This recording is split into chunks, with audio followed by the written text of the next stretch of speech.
Well, if the U.S. doesn't back up Israel, Israel can't even keep up the war in Gaza, much less a wider Middle East war. The war in Gaza is supported by U.S. munitions almost on a daily basis.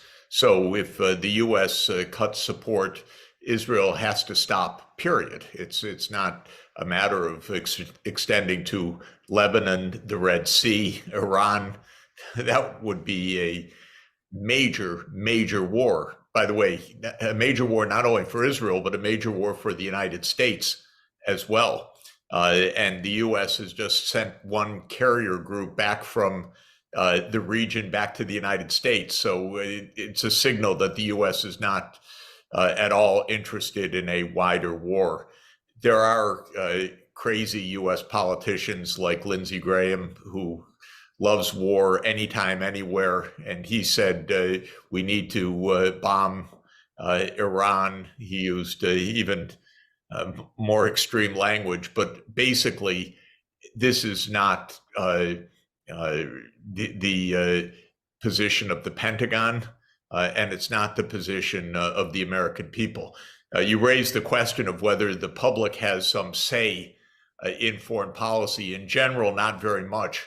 But being an election year this year, it's strange, but foreign policy is much more on the agenda because there's a sense that Biden is incompetent, has lost control, that the U.S. is pulled into too many conflicts.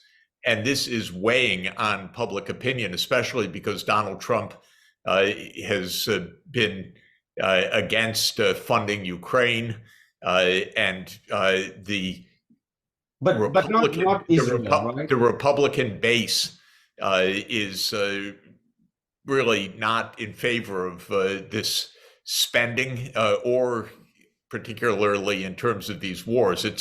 It's complicated, but I think in general, the mood in the United States is, my God, we've got enough problems at home. What the hell are we doing getting into more and more and more of these wars? And Biden looks very weak and inconsequential, and he's a poor communicator in general.